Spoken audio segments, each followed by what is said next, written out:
समझ नहीं आ रहा अपने सैलरी इंक्रीमेंट का क्या करूं। बेटा इतना क्या सोच रहा है? अपने म्यूचुअल फंड्स के एसआईपी का टॉपअप करा ले। This is the right time. क्या? समझ में नहीं आया। बेटा इतना क्या सोच रहा है? अपने म्यूचुअल फंड्स का एसआईपी टॉपअप करा ले। This is the right time. अब समझा।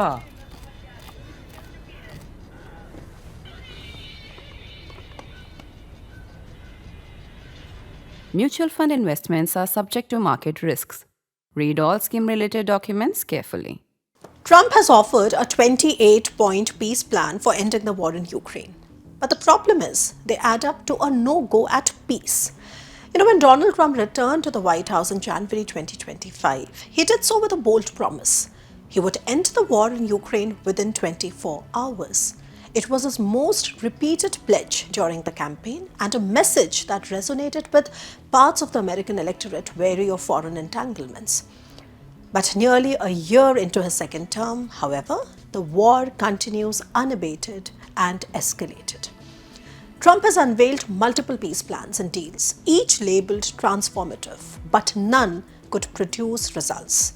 But the latest proposal, unveiled suddenly a few days ago, is yet another attempt to broker a ceasefire between Kyiv and Moscow with 28 elaborate and yet inscrutable, sometimes contradictory and unimplementable points.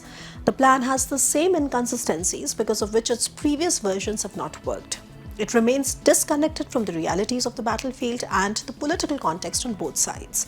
In short, it is about Russia's maximalist demands, such as significantly reduced defense capabilities for Kyiv, a constitutionally enshrined end to NATO aspiration, and handing over the annexed territories, especially in Donbass, regardless of whether Russia has won them or not. And this is conveyed to the Ukrainian side by the United States. Now, no prizes for guessing that in its current form, it has already been rejected by Ukraine, although Zelensky has no choice but to diplomatically manage the situation and keep a meaningful conversation going. Brussels too has iterated its position afresh in the latest publication from the Foreign Affairs Council on 20th of November, and prominent European leaders are together brainstorming a process from where they were left out once again. The impasse here is undeniable. But there are two questions to ask. Why does the Trump administration continue making the same mistakes on the peace proposal? And second, what does a hurried peace plan mean on the ground? Now, the answer to the first question lies in understanding Trump's well-known desperation to take credit for mediations and the pursuit of an elusive Nobel Peace Prize. It also lies partly in Trump's generic endorsement and liking for strongmen across the geopolitical spectrum, including Putin. And let's not forget that Trump's Gaza peace plan is not working beyond getting the Israeli captives back. However, this 28-point peace plan remains incommensurate with battlefront realities where Ukraine's hardships and demographic decline, alongside Russia's slow and painful advance that would take years to breach the fortress belt it is currently fighting for. Now, despite claims of taking Pokrovsk, it's still not fallen, and the cost being paid by the Russian side is immense. And this is a factor which has been widely acknowledged and repeated by Marco Rubio himself.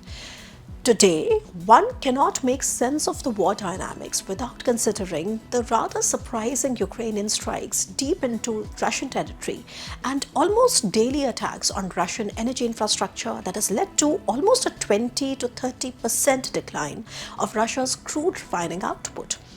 It would also be the first winter when Russian cities are going to face electricity shortages, a terrible optics for Putin as well. Russia's oil exports are at its lowest. Even for India, a major buyer, US tariffs have caused a 60 to 65% drop in oil imports, from 1.8 million barrels per day to now about 900,000 to 600,000 a day.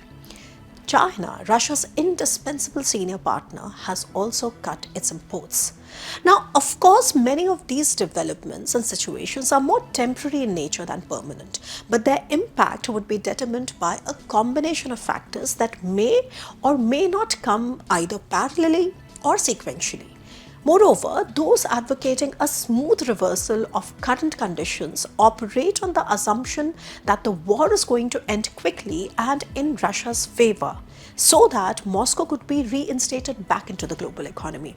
Its defense exports, its energy exports, and connectivity projects are going to be working smoothly enough then.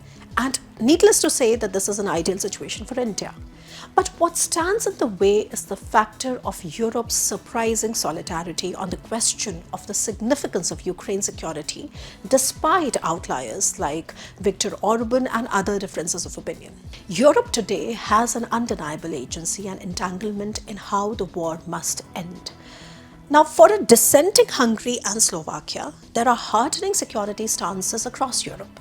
In Germany, Poland, in Scandinavian countries like Finland, Sweden, Norway, Denmark, and then there's also the factor of rising Turkey and other support for Ukraine.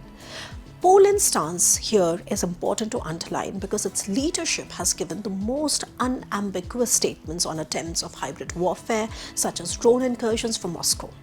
Warsaw, a frontline NATO state, has also worked relentlessly to mainstream security on the European agenda alongside France and Germany.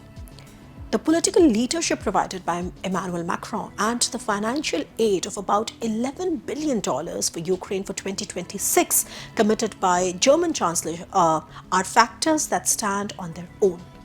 And yet, these favorable factors are neither eternal nor without immediate problems. European appetite for providing financial aid is not limitless. It is exacerbated by economic problems of prominent countries like France, as well as the rise of the far right across the continent. And remember that European far right has a very different vision of Europe. The European discomfort on how to use the frozen Russian assets for Ukraine adds to the financial stress. Now, using merely the interest generated on roughly $300 billion in frozen assets is certainly not the same as the $300 billion themselves. So the combination of all the points I listed above reveal at least three obdurate realities. First, what can be defined as peace, if any, remains elusive. Second, the war in Ukraine cannot come to an end because of a secret or otherwise negotiation between Trump and Putin. And third, neither Ukraine's valor nor Russia's military-industrial capacity can alter the outcome on the battlefront decisively. So the natural question to ask is, what would be a reasonable culmination point? Now, based on all the field work done so far in and around Ukraine, I am of the opinion that the war would reach a natural culmination or a saturation point in about 6 to 8 months from now. It is getting increasingly expensive and unsustainable for both Ukraine and Europe on the one hand and for Russia on the other hand as well. Both sides are looking for an off-ramp, even if such intentions are not going to be announced diplomatically. But the thing to understand is, without both sides making concessions, a reasonable ceasefire or an end will not come.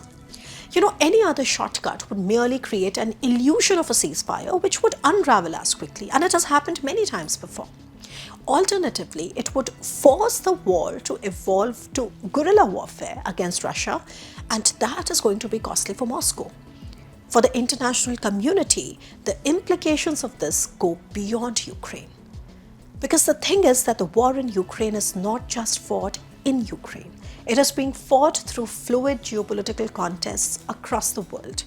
From the many consequences of Assad's ouster in Syria to the undermining of Russian influence in Mali and the wider Sahel region to Turkey's challenge to Moscow's foothold in fragmented Libya and the Caucasus, Russia's grip continues to loosen across its strongholds, where jagged ends of mil-tech leakage, which is military tech leakage, digital espionage, as well as availability of cheap weapons in huge quantities to non-state actors, all of this is going to complicate the endgame in more ways than we can imagine right now. Now, these are complex dynamics deserving deeper analysis on another day, and I promise to be back to discuss that soon. But the critical truth, however, looms large. The world may face far greater instability from a rushed end to this war than from a measured path to a realistic and sustainable peace. However, there are certain factors in the short term that would play a role as well. And let me tell you about it. The Energo-Atom affair, which has shown the good and bad side of Ukraine's democratic potential.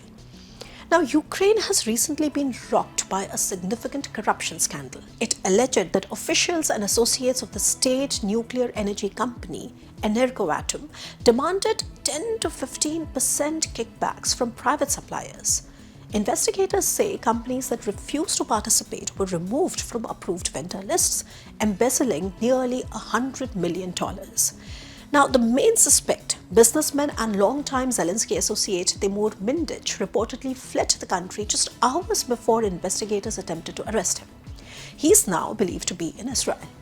Several high-ranking figures, including the justice and energy ministers, have been linked to the case, with some being fired already. You know, these revelations dealt a serious blow to President Volodymyr Zelensky, particularly after recent mass protests in July against his attempt to curtail the independence of anti-corruption bodies such as NABU and SAPO. Now, for a president elected on promises to clean up politics in 2019, these optics are anything but favorable. Yet, the scandal simultaneously highlights Ukraine's democratic resilience. How can you deny that? Operation Midas, that it's called, built on more than 1,000 hours of covert recordings during an active war going on. And this shows that oversight institutions remain functional even under siege. It strengthens Ukraine's case for EU membership and proves Ukraine is not a nation that can be pressured into surrender. And that's what the Russia-Ukraine war is also telling us.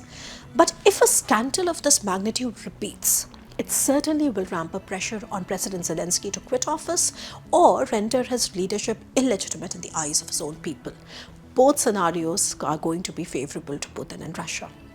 Now, until that happens, research shows little support for a quick solution to last in the war, especially if it is forced top-down by Trump's vision of himself as a global mediator. I'll be back to discuss how the complicated path to peace unravels in Ukraine. Stay tuned.